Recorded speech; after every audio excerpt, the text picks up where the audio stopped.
Hello and welcome to the Winging It Travel Podcast YouTube channel. Join me on my journey as I travel across the world, seeking out adventures, meeting new people and trying out new things. In this episode, we leave New Brunswick and make our way to the amazing Prince Edward Island. This whole episode is dedicated to this province in Canada. It's going to be singing sand beaches, unbelievable views, the greenest campsite you're ever going to see, and just us having the most amazing time. Let's get stuck in. Hello and welcome to this week's episode on the Winging It Travel Podcast. And last week we left you in Toronto going into New Brunswick, a couple of admin days driving. Essentially, the aim was to get to Prince Edward Island, and that's what we're covering today. So days 48 to 52, and that's going to be all Prince Edward Island, apart from at the very end when we take off from there and go into Nova Scotia. Fantastic time in Ontario, loved it. Loved meeting Ted and Erin on the previous episode, they're fellow travel podcasters. And on this one, we're fully into PEI mode, which is an island that we've always wanted to go to. It's a province in Canada on its own. You have to cross a bridge to get there. Another early start on this day. We don't want to hang around truck stops for too long. So we got out, had our toilet break and got cracking on early in the morning. The drive to Pine Hills RV Park was about 4 hours, including breaks. And we just wanted to get to PEI, experience it. The weather wasn't brilliant kicking off the drive. I think it's a bit rainy, but we're hoping it'll clear up by the time we get to that RV park. The reason we chose that one is because it's about 10 to 15 minute drive above Charlottetown, which is the capital of PEI. On the way, halfway, it's raining. We needed a coffee break. We stopped off in Moncton. Not really sure what this place is about. Didn't particularly love the vibe there. But we got a coffee at the Groggy Frog Cafe. This is a little find. Parked the car, had a nice little coffee and a break there. Quite liked the cafe actually. Great tasting coffee. That's much needed before we cracked on to PEI. The first thing you kind of do when you get to PEI is cross the bridge. Now, going there is free.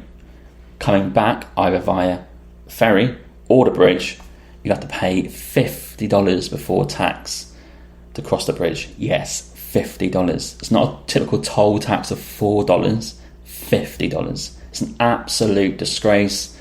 What are the government even thinking? I read an article that stated that even the residents of PEI are not happy with it. They can't afford it. It's too expensive. They need to reduce that at least by half. Disgraceful amount. But that comes at the end of this podcast episode. But for now, it's free and we cross the bridge. In this journey, rolling green hills, but it was raining unfortunately. There's farmlands, single houses everywhere. Really idyllic for that green colours that you love. Kind of a spring feel almost, maybe even end of fall. And the only thing of note on the way to the RV park is we found a little farm stand and bought a bag of potatoes, local potatoes, for $5 for a huge bag, and they were fantastic. Got to the RV park in good time, checked in for 2 nights, and this RV park is situated, as I said, 10 minutes above Charlottetown, and they kind of have this grassy area for tents, or I guess small camper vans, because the rest of the campsite is filled up with these huge RVs that are parked there for months on at a time. Almost houses really people live in. Full to the brim, but no one's on the grass because it's raining for a start and no one wants a tent on there. The only mare with this grassy area was that it's on a hill. And at the end of the hill there's a bit of small woodland if you like. So we kind of got down to the end of the hill and it just about got level. And they gave us a bench and we kind of parked ourselves down the hill. Only one other tent accompanying us and people just parked their cars on it for the rest of the time. Felt a bit out of the way, not really designed for you to hang out in. It's just grass everywhere, it's wet, it's muddy. It wasn't super comfortable, but it would do for 2 nights. The price is 65 Canadian dollars for 2 nights. Classic, probably price for a campsite. All your amenities. We also didn't realise that this was a long weekend of PEI because they had a Gold Cup parade day. Probably why it's all full. Didn't feel like it from the traffic. I mean, it's a small island anyway, but didn't get the feel as like a bank holiday or a stat day. We got ourselves set up on the grassy area, little tent up on the bench, and then headed out into Charlottetown for a much needed coffee. Went to the gallery, and this was open till about 5 p.m. Chilled out in there, done some work on the laptop, had a coffee, and just got a bit of a vibe for Charlottetown as a city. In Charlottetown, there was a British shop next door to the Gallery Cafe, pretty much, about a 5-minute walk. And they sell, amongst other things, British snacks. So we got Monster Munch, Yorkie, and some biscuits. Stocked up to the brim, half price as well on the Monster Munch, fantastic. Needed and also a great start to PEI. What a fantastic find that is. FYI, parking in PEI seems to be 2 hours free across the board. Again, I'm not sure if they check that religiously, but we got away with maybe 3 hours parking for 2 hours, and it pretty much goes into the centre of town. So you can get away with it. It's got to weigh up the risks, the odds, what day it is, etc. Next day was a much better day, a sunnier day, and this was a sightseeing day in Charlottetown itself. We parked at the same spot and made our way down to the waterfront, harbourfront, and walked along the boardwalk. Loved the colourful houses in Charlottetown, different colours. Some of them are shops, some are people's homes. Love that kind of colourful vibe. And walked along the harbourfront. We found some red chairs to sit in and have some monster munch, and admired the water views. And then we went into town to go and check out a few places. The first place to check out was Receiver Coffee. We saw this on the first day walking in, and it looks more like a coffee bar, seating outside, seating inside. People obviously go there for brunch, a decent cake selection, seating upstairs as well actually. Got a coffee in there and enjoyed. There's some sort of band playing on the street, and this was probably just after the Gold Cup morning parade. So I had that kind of festival feel a little bit. Not too busy. I guess people just go home after that, because I think it started off with rain. And then we made our way down to the waterfront. At the front of the harbour, you'll see like a little marketplace, food stalls, and there's a place called the Chip Shack. Very busy, quite slow in terms of service. Obviously can't cope with too many numbers. But if you're in Charlottetown or in PEI, you've got to go and try, I guess, the lobster or the shellfish or the fish in general. Very local, probably fish that day. It's probably tasting pretty good if you're into that. I didn't get fish and chips, I just got chips because of budget reasons really. You can really go to town and have some lobster based foods, which I've never had really. I don't mind crab, but can't bring myself to do it because it costs around $30 sometimes to get lobster, maybe $20 for a lobster sandwich, so you do have to fork out a little bit. But it is local and it is fresh and it probably tastes pretty good. We got to about mid-afternoon, 2:30pm, and we're like, do you know what? We're sitting in Charlottetown, love the vibe, saw it all. Let's get in the car and let's drive a bit further north, about half an hour away, to some beaches. So I thought, why not? So we walked back to the car, drove up north to our first beach called Brackley Beach. Parked up, and you walk sort of on this like boardwalky thing onto the beach. Very busy, and I got Norfolk vibes where I'm from in UK. It's like sand dunes, the classic dark golden coloured sand, very blue water, very cold water. Nice warm day, early mid-20s. We walked all 10 minutes down the beach, got away from the hordes of the crowds, and sat there on our mat and enjoyed the beach and the weather and the sun. And a great choice, I think. I think we'd seen in Charlottetown and I thought it was a nice little break up in the day and made use of the weather. Another thing on my list for PEI was Cove Head Lighthouse, which wasn't too far, about a 10-minute drive. So we went back to the car, hopped in the car, parked down by the lighthouse, grabbed our chairs this time, and sat there for sunset. And it's really idyllic. Very quiet, this beach, not many people there at all. Saw a little family doing a photo shoot, a bit weird, but thoroughly enjoyed sitting out there. The only downside was the sandflies. They started to nip away. They're not that big, but they definitely make an impression on your skin. So that was the only downside to that. But the classic PEI lighthouse, which you'll see in this video, is like red and white, and it all built the same. And it's still working, still going around. So sand dunes, beaches, lighthouses, sunsets, warm evenings. We stayed there till about 7pm and made our way back to the campsite to have dinner and an early night. A long day sightseeing that. We checked out of the RV park and made our way, not very long at all, to Cavendish Beach. This is a provincial park as well, so we stayed at a campsite there for one night. And this was an interesting campsite because when you look around, it's not very idyllic at all. It's got fallen trees everywhere, it's a bit grey.